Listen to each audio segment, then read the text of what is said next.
Hello everybody, welcome to let's conquer autism. आज के video में मैं एक पेरेंट की क्वेरी आंसर करने वाली हूँ। पेरेंट की क्वेरी ये थी कि मेरे बेटे को बी और डी लेटर में बहुत ज़्यादा कन्फ्यूजन होता है, तो मैं क्या कर सकती हूँ ताकि उसका जो कन्फ्यूजन है वो सॉल्व हो जाए। तो इसीलिए आज के वीडियो में मैं कुछ आपको एक्टिविटीज़ बताऊंगी, जिस एक्टिविटीज़ के जरिए आप बच्चों को हेल्प कर सकते हैं उनका कन्फ्यूजन दूर करने में। तो आइए इस वीडियो को शुरू करते हैं। और अगर आप इस चैनल पर नए हैं तो प्लीज़ मेरे चैनल को सब्सक्राइब करना ना भूलिए, ताकि ऐसे ही इंफॉर्मेटिव वीडियोस मैं आप लोगों के लिए लेकर आती रहूंगी। तो आइए इस वीडियो को शुरू करते हैं। देखिए, बहुत से ऐसे बच्चे होते हैं जिनको डिसलेक्सिया का प्रॉब्लम होता है। डिसलेक्सिया बेसिकली एक लर्निंग डिसेबिलिटी है, जहां पर बच्चों को रीडिंग एंड राइटिंग से रिलेटेड इश्यूज होते हैं। जैसे कि मैंने आपको कहा कि कई बार बच्चों को लेटर्स आइडेंटिफिकेशन में प्रॉब्लम होती है। बच्चे लेटर्स में डिस्क्रिमिनेट नहीं कर पाते हैं। जैसे बी और डी में बच्चा कंफ्यूज हो रहा है, बच्चा पी और क्यू में कंफ्यूज हो रहा है, बच्चा एम और डब्ल्यू में कंफ्यूज हो रहा है। तो इस तरीके से बच्चों को बहुत ज्यादा कंफ्यूजन होती है। रीडिंग वो ठीक तरीके से इसलिए कर नहीं पाते हैं, वो राइटिंग में भी उनको बहुत ज्यादा फिर प्रॉब्लम आती है। तो इस तरीके से काफी ऐसे इश्यूज होते हैं जो ये डिसलेक्सिक बच्चों में पाए जाते हैं। तो आज के वीडियो में मैं कुछ आपके साथ में कुछ एक्टिविटीज शेयर करूंगी, कुछ एक्टिविटीज के आइडियाज दूंगी, जिस एक्टिविटीज के बेसिस पे आप बच्चों का कंफ्यूजन दूर करने में उनकी हेल्प कर सकते हैं। तो आइए बढ़ते हैं एक्टिविटीज की तरफ। देखिए, सबसे पहले एक्टिविटी में आपको क्या करना है, आपको 2 कंटेनर्स ले लेने हैं एंड यहाँ पर आपको क्या करना है, जैसे मैंने यहाँ पे रेड कलर में बी लगा दिया है एंड ग्रीन कलर में मैंने डी लगा दिया है। और सिमिलरली उसी कलर्स में मैंने कुछ बी और डी के कटआउट्स ले लिए हैं। अगर आप देखेंगे मैंने उनको शफल कर दिया है, मतलब रैंडमली मैंने टेबल के ऊपर रखा है। अब आप क्या करेंगे, आप रोज ये प्रैक्टिस करवाइए बच्चे को। आप क्या करेंगे, बच्चे को सॉर्टिंग करवाएंगे। जैसे डी, उसको मैच, यहाँ पे कलर कोडिंग हमने इसलिए यूज की है ताकि एक विजुअल क्लू उसको हमेशा मिलता रहे। तो वो बच्चा डी के कंटेनर में डी डालेगा और बोलना है, हर बार बोलते रहना है बी बी। ये क्या है, बी। ये क्या है, D. Okay, this D D B B B. ऐसे आपको क्या करना है, बच्चे से खूब सारी सॉर्टिंग करवानी है। ठीक है, मतलब जितना आप ये एक्टिविटी को प्रैक्टिस करेंगे उतना ही बच्चे को डी और बी का जो कंफ्यूजन है वो क्लियर होता जाएगा। ठीक है, ये आपकी है फर्स्ट एक्टिविटी। सेकेंड एक्टिविटी पे बढ़ते हैं। अभी सेकेंड एक्टिविटी के लिए क्या करना है, सेकेंड एक्टिविटी के लिए आप कुछ पिक्चर्स लेंगे जो बी से और डी से स्टार्ट होती है। और आपको ये चीज का ध्यान रखना है, स्टार्टिंग में आप ऐसे पिक्चर्स लीजिए जो बच्चों को बहुत अच्छे तरीके से पता है, या बच्चे के बहुत ज्यादा फेवरेट आइटम्स है, बच्चा उस चीज से बहुत ज्यादा खेलता है, एनवायरमेंट में बहुत ज्यादा देखता है, रोज उस चीज से खेलता है, या उसको बहुत ज्यादा फेवरेट है, उसके खाने की फेवरेट चीज है। तो ऐसे पिक्चर्स के आपको कटआउट्स लेने हैं। जैसे यहाँ पे आप देख सकते हैं मैंने कुछ कटआउट्स लिए हैं। जैसे फॉर एग्जांपल, अभी बच्चा रोज स्कूल बस से जाता है, तो मैंने बस का कटआउट ले लिया है। तो अभी हम यहाँ पे वही सेम कंटेनर्स लेंगे और आप इस तरीके से फोनेटिकली आप बच्चे को ब ब ब बस, ओके, ब ब ब बुक। डक, अभी बच्चा डक के साथ में खेलता है, बच्चे के पास में डक का टॉय है, तो आप ऐसा फ्लैश कार्ड ले सकते हैं। ड ड ड ड डक। बाइसिकल, ब ब बाइसिकल। डोनट, ड ड ड डोनट। Dolphin, dolphin. बेर, बेर। ऐसे क्या करना है, इस तरीके से आपको जो बच्चे के फेवरेट ऑब्जेक्ट्स हैं, जो बच्चे के फेवरेट टॉयज हैं, उनके आप कटआउट्स ले लेंगे बी और डी के, और इस तरीके से आप बच्चे से सॉर्टिंग करवाएंगे। और जब भी आप बच्चे से सॉर्टिंग करवाएंगे, you have to make sure that you are using you are teaching him phonetically. मतलब आप फोनेटिक साउंड्स बच्चे को बोल बोलकर आप बच्चे से सॉर्टिंग करवा रहे हैं और बच्चा अच्छे तरीके से उस चीज की सॉर्टिंग स्पॉटिंग कर पा रहा है। ठीक है, तो ये हमारी है second activity.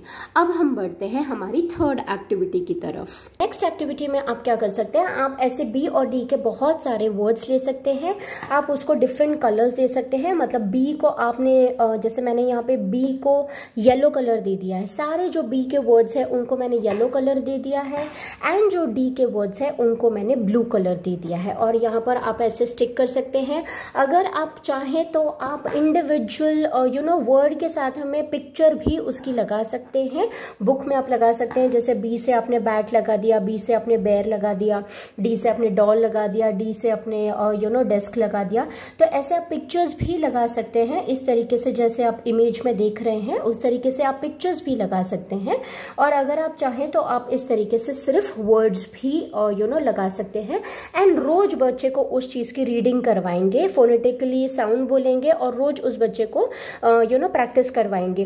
Bat, doll, ball, B. तो इस तरीके से ये साइट वर्ड्स भी प्रैक्टिस हो जाएगी बच्चे की, साइट रीडिंग भी करना बच्चा सीख जाएगा। और साथ ही साथ बच्चे को यहाँ पर हम क्लू दे रहे हैं, बेटा देखो ये जो सारे येलो वाले वर्ड्स हैं आप उसको, उसका साउंड ब से स्टार्ट होता है। आप इसको गेम भी खेल सकते हैं। आप बोलेंगे कि चलो बेड सर्कल करो तो बच्चा बेड सर्कल करेगा, डॉग सर्कल करो तो बच्चा डॉग सर्कल करेगा। तो इस तरीके से आप वर्ड्स भी बना सकते हैं। वर्ड्स आप बुक पे, वर्ड्स जो है आप बुक पे लगा सकते हैं और इस तरीके से बच्चे के साथ में आप प्रैक्टिस कर सकते हैं वर्ड्स की। नेक्स्ट पेरेंट्स, ये बहुत ही फनी तरीका है जो यूजुअली मैं यूज करती हूँ अपने स्टूडेंट्स के साथ में। आप यहाँ पर अगर देखेंगे तो मैंने क्या किया है, मैंने यहाँ पे बी और डी लेटर दोनों मैंने सेलो टेप से लगा दिया है, कलरफुल सेलो टेप यूज की है।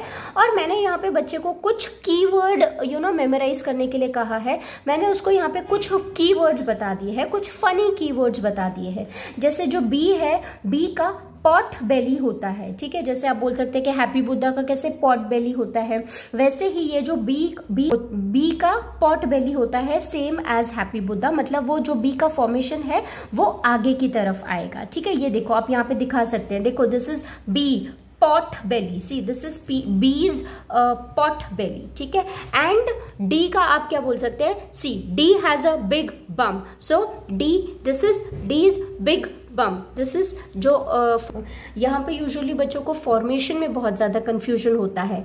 तो अगर आप इस तरीके से कीवर्ड्स अगर बच्चे के दिमाग में कुछ फिक्स कर दें तो it will be easy for the kids to memorize, to remember the formations of this B and D letter. Okay, so every time अगर उसको लगता है he will self correct himself, yes मम्मा ने बोला था कि जो बी है उसका पॉट बेली होता है और बेली हमेशा आगे की तरफ होता है। सो दैट मीन्स बी का जो फॉर्मेशन है वो आगे की तरफ कर्व आएगा। और सेम वे डी का जो है वो बिग बम होता है, तो bum is always on the back side, so जो डी का फॉर्मेशन है वो बैक साइड में होगा। तो इस तरीके से भी आप बहुत फन वे में बच्चे को बी और डी का जो कंफ्यूजन है वो क्लियर करवाने में हेल्प कर सकते हैं। पेरेंट्स, आप ऐसी वर्कशीट्स बच्चों को दे सकते हैं। काफ़ी ऐसी वर्कशीट्स आपको इंटरनेट पे फ्री मिल जाएंगी।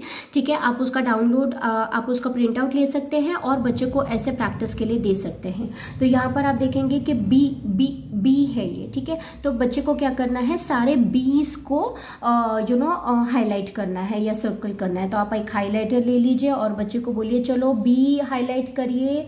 B has a pot belly, B has a pot belly, so B. Okay, so see this is B, this is B. Okay, B इस तरीके से। अभी सेम वे आपको डॉग के लिए करना है। Come on, D dog, D dog, dog has a big bomb, dog D dog. तो इस तरीके से आप बच्चे को वर्कशीट्स भी दे सकते हैं और वर्कशीट से जरिए बच्चे को कंफ्यूजन मिटाने में हेल्प कर सकते हैं। तो इस तरीके से आप एक्टिविटीज के जरिए बच्चों को बी और डी का कंफ्यूजन दूर कर सकते हैं। अगर आप अगर बच्चा सेंसरी सीकर है तो आप एक मल्टी सेंसोरियल वे में भी बच्चे को बी और डी का जो कंफ्यूजन है वो मिटाने में हेल्प कर सकते हैं। जैसे आपने सैंड ले लिया, सैंड के अंदर आपने बच्चे को बोला ट्रेसिंग करो, आप सैंड ले सकते हैं, आप कॉर्न स्टार्च ले सकते हैं, हैं, आप फ्लावर ले सकते हैं, आप शेविंग फोम ले सकते हैं। सो बहुत सारी ऐसी चीजें अवेलेबल है जिसके जरिए आप बच्चे को ट्रेसिंग करने को बोल सकते हैं एंड बच्चे को रोज प्रैक्टिस दे सकते हैं बी और डी का। सिमिलरली आप और भी बहुत सारे लेटर्स होते हैं जहाँ पे डब्ल्यू और एम में बच्चे को प्रॉब्लम है, पी और क्यू में बच्चे को प्रॉब्लम है। तो जहां पर भी बच्चे को प्रॉब्लम है इस तरीके से आप बच्चे को एक्टिविटीज के जरिए बच्चे को सिखा सकते हैं। तो फ्रेंड्स, आई होप आपको ये वीडियो जरूर काम आएगा। जरूर आपको जो मैंने एक्टिविटीज बताई है वो आपको हेल्प करेंगी कंफ्यूजन दूर करने में। Thank you so much for watching this video. अगर आपको ऐसे कुछ क्वेरीज है तो प्लीज आप कमेंट बॉक्स में अपनी क्वेरीज छोड़ सकते हैं। मैं जरूर कोशिश करूंगी उन क्वेरीज के ऊपर मैं वीडियोस बनाऊं। Thank you so much for watching this video. Bye bye, have a nice day, let's conquer autism.